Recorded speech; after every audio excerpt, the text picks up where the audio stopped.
For once, I'm afraid I think I entirely agree with Nadine Dorries. Nadine Dorries says that ITV has questions to answer. I think it does. I think it has questions. I think, once again, people are determining their own agendum, and that's all to do with lies, as opposed to the abuse of power. Abuse of power not only by the people named, but also by the unnamed producers and executives. And that would, of course, depend on how much they actually knew. And I'm talking about This Morning and about Philip Schofield. Apparently, This Morning is going to run on Monday and thereafter as normal, and there's no plans for it to be dumped. ITV has said, well, there's no plans for it to be dumped until the viewing figures reach rock bottom.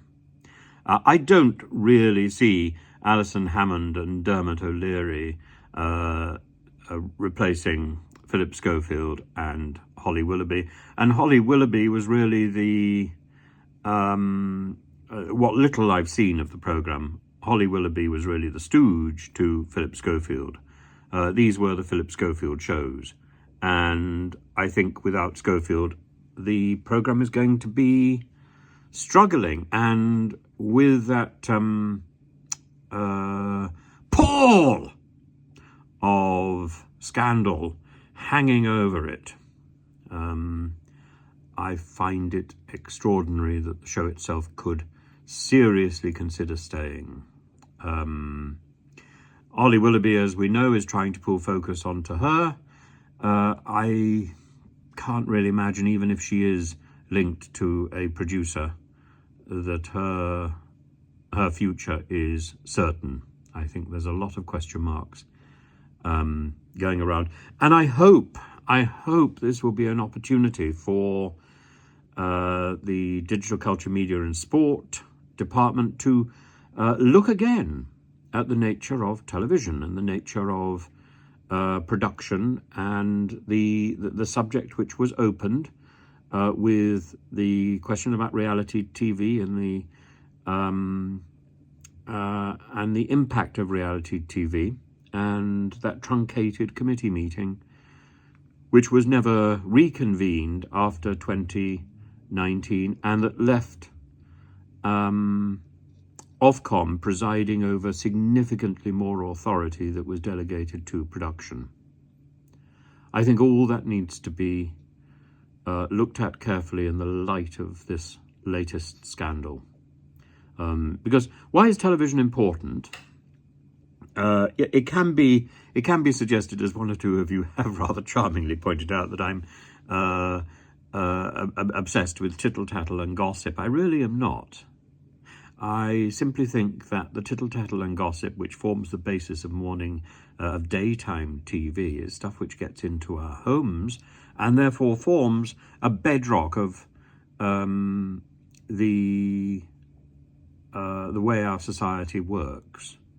Most people watch television, and during the daytime there isn't very much choice. There's significantly less choice now than there used to be, and I'm afraid we are, even if we don't try and watch it, we know about This Morning on ITV. We know about the equivalents on BBC, and we are aware of them. They enter our home. That's why this story is important, because it's something that has entered our home. And it is ephemeral. It is, in a sense, tittle-tattle. But it's tittle-tattle which has affected us all in one way or another, whether we intend it or not. And that's why that's why I deal with it. That's why I think reality TV is important. And that's why I want to call it out. And I know the newspapers and I know the media is obsessed with this lying issue. Oh, he lied to me. Well, that's what he does for a living. You know, darling, he's an actor. He lies for a living, rather like a novelist.